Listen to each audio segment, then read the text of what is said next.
Bonjour à tous, je vous souhaite la bienvenue sur Les Livres s'enchaînent. Aujourd'hui, je vous présente L'âge de détruire de Pauline Perrade, paru aux éditions Minuit.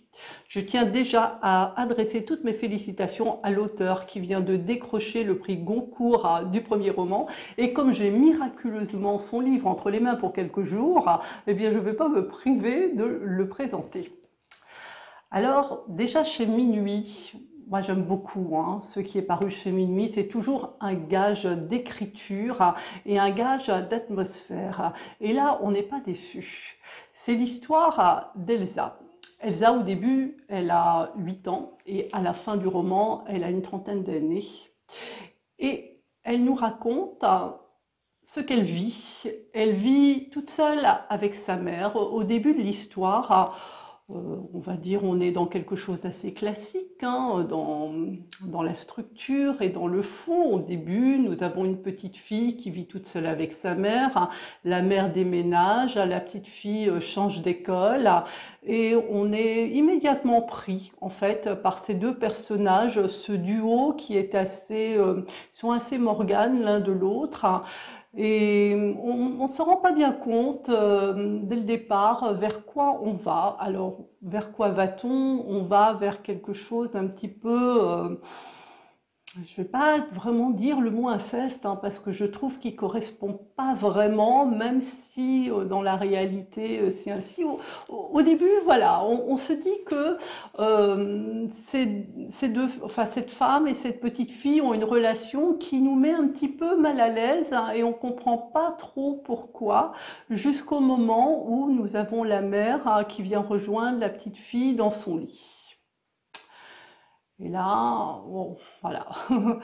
Donc, nous avons déjà un roman qui monte en puissance, ce qui n'est pas toujours le cas dans les premiers romans. Ça monte en puissance et il y a quelque chose, je l'ai déjà dit, mais qui est un petit peu insidieux, un petit peu ambigu dans leur rapport.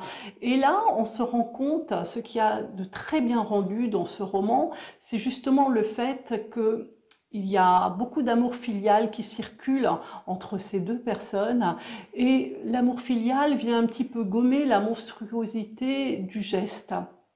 Et ça, c'est très bien rendu parce que c'est pas si facile que ça finalement.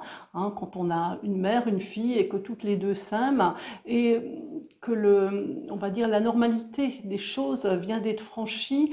Nous avons une petite fille qui ne se rend pas compte que la normalité des choses est franchie simplement quand elle devient femme, eh bien, elle prend un peu des distances avec sa mère. Puis ce qu'il y a de très bien rendu aussi, c'est que le lecteur ne sait jamais trop s'il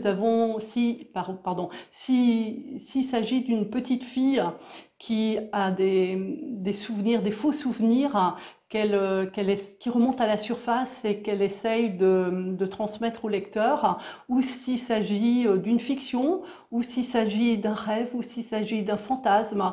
On ne sait jamais trop, c'est un peu ouvert. On peut se dire que finalement, c'est pas vrai, que finalement, c'est une invention de petite fille.